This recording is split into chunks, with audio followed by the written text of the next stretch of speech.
Hey everyone, welcome back to Bryan's Mysteries and Adventures on Trail. I hope everyone's having a good weekend or whatever day it happens to be when you see this video.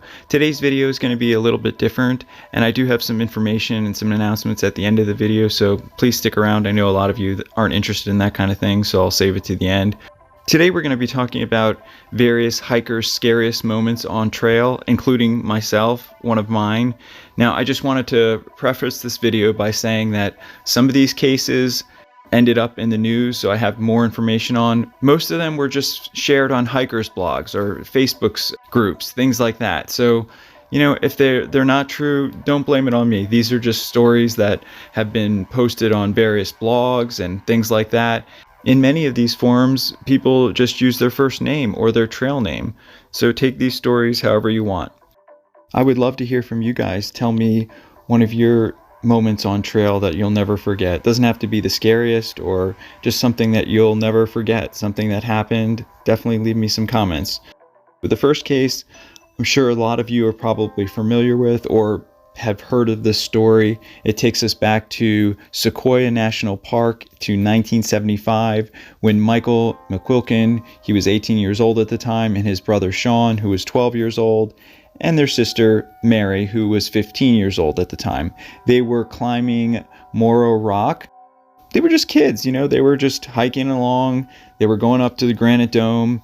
They reached the top. They were looking at that out at the views.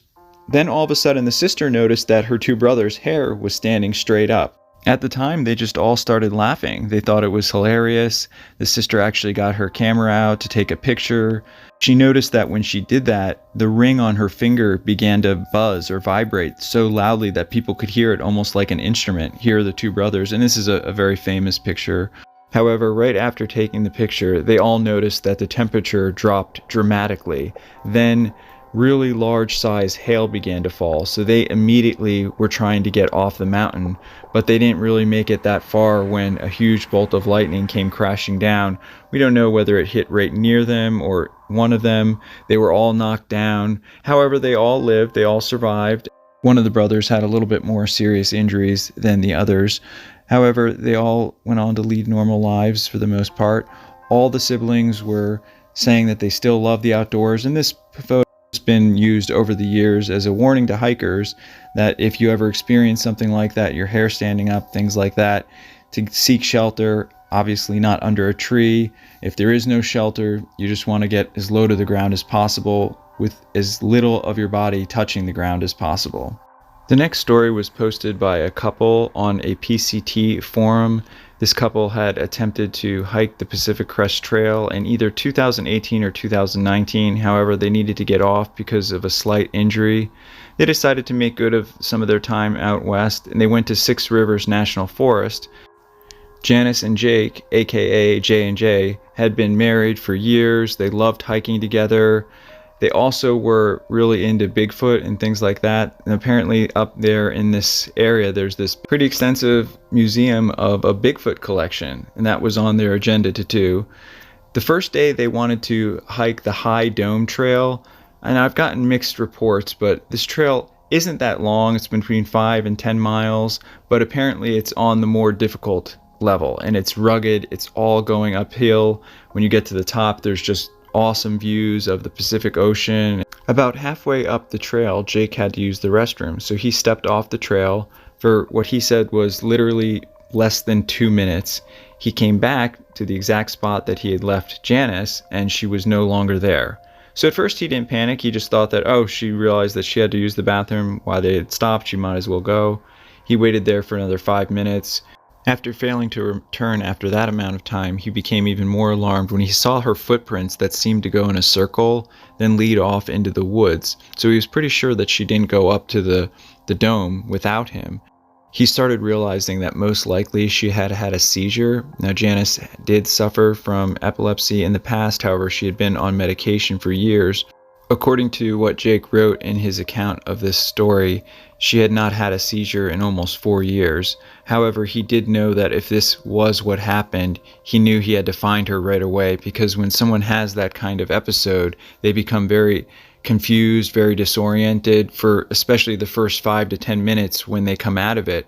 Jake knew that this was a recipe for possible serious trouble, so he continued to look. He was going to look for another 15 or 20 minutes before going down the mountain to get help. Just as he was about to turn around and head down the mountain, he saw something. He went around this corner, and Janice was sitting up against a tree, or sort of leaning up against this tree. She was very confused, disoriented. He knew what had happened. He helped pick her up. He held her for a little while. He helped get her down off the mountain. They said that they both still love going camping and hiking, but now they never leave home with some of her extra medication. She still doesn't know to this day what triggered that episode. She was very happy. She did say that sometimes it doesn't matter whether it's distress or eustress or the body works in weird ways, but it was just great that they were able to get off safely. The next account comes from a young man by the name of Bruce. He was hiking in very upstate New York. At the time that this incident happened, he was either 24 or 25. I've actually read this account on 2 different forums. One was the Appalachian Trail Facebook group, or I believe was an article posted by the Trek. However, in any event, he was in his mid-20s. He went out for this hike when all of a sudden he said that, like, out of nowhere, the fog came in. It was so thick that he could not see his hand holding it out, just maybe whatever that is, 3 or 4 feet in front of his face.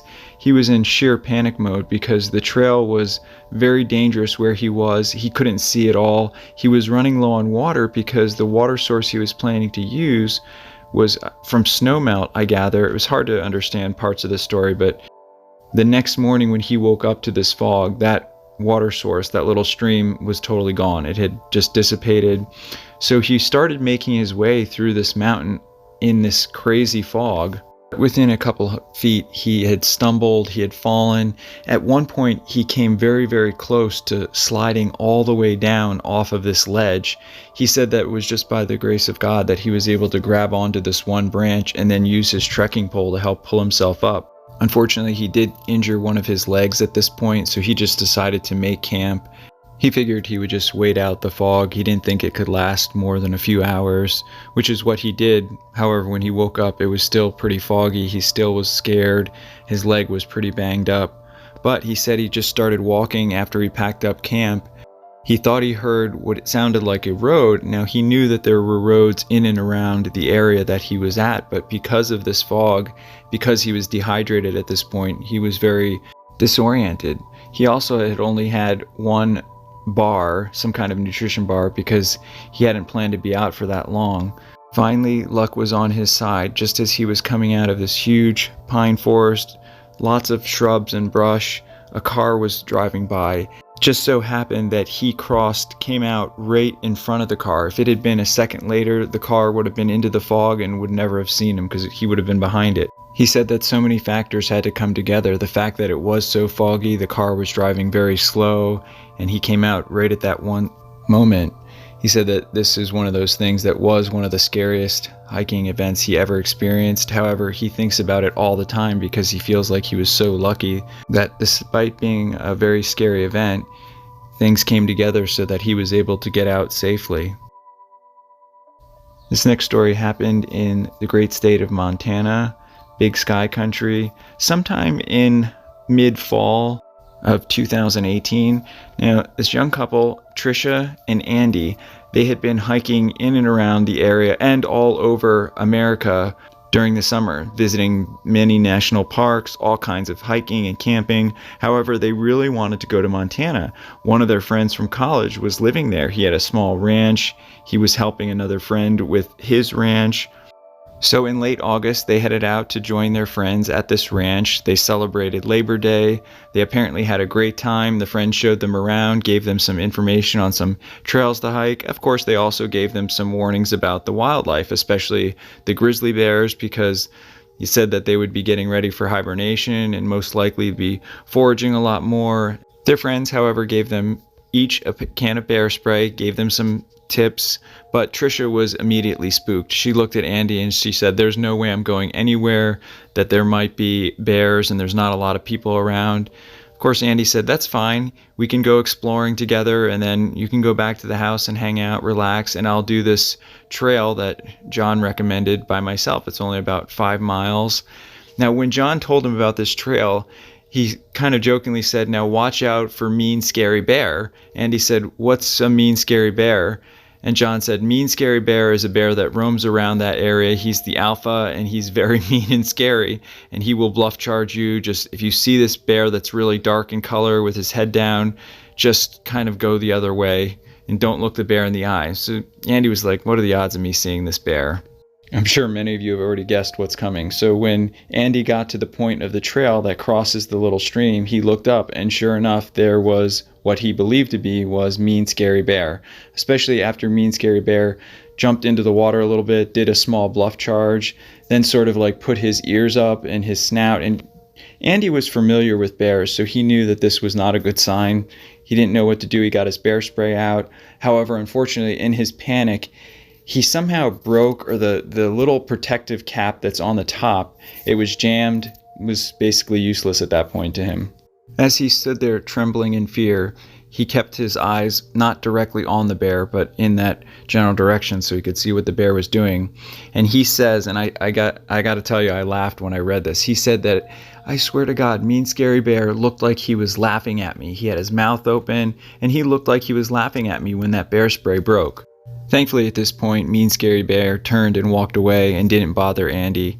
However, because Andy had been so wound up and scared, somehow he ended up getting turned around, and then he ended up getting lost. And it took him what he said should have been maybe an hour or two hike back to home, or where he was staying. It took him almost 7 hours, and by the time he got back, they were all worried, just about ready to call the authorities when Andy showed back up. So again, this was another story where it was one of the scariest moments of his life. However, in the end, it all worked out well. Sorry everyone, I know I said I was going to do one of my stories here at the end, but for some reason it's not letting me add these photos. So I'll figure that out, and I'll just do it in the next video. But I did want to share with you some more hiking tips, camping tips.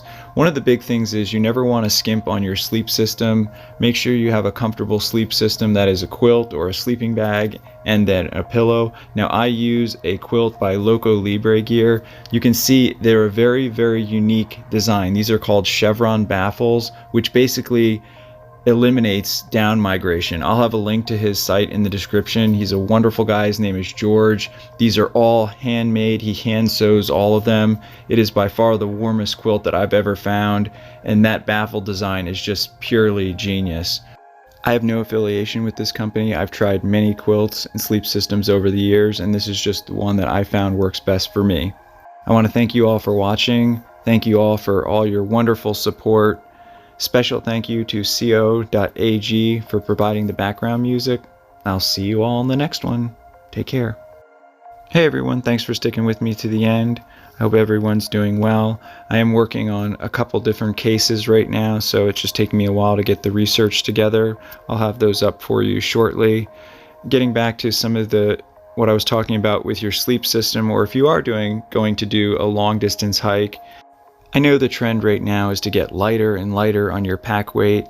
Definitely just see what works for you, especially when you're first starting out. If you try and go too light, you can end up being really uncomfortable on trail.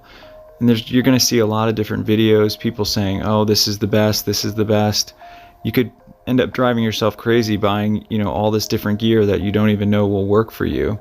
The reason I wanted to preference the sleep system, because if you don't get a good night's sleep while doing several nights in a row, backpacking, camping, whatever it is, it's going to really affect your next day's performance on trail and your overall health. So it's always good to have a comfortable pillow. There's blow-up pillows, there's goose down ones. As far as quilts and sleeping bags, they range from all different temperature ratings, materials. Again, it depends on what you're going to be doing. If possible, definitely try and do a few overnights before you go on any long distance backpacking trip. Or if you're going to a destination backpacking trip, if you live on the East Coast and you're going to the Midwest or the West Coast, the last thing you want to do is be stuck in a situation. Now, of course, nowadays it's much easier to replace certain things, but if you're going with certain cottage companies, sometimes their lead times can be 3 months long. The other thing I highly recommend is carry an emergency blanket. They're very small, they weigh an ounce or two. Carry it in your fanny pack or one of your pockets. Don't carry it in your pack just in case you get separated from your pack.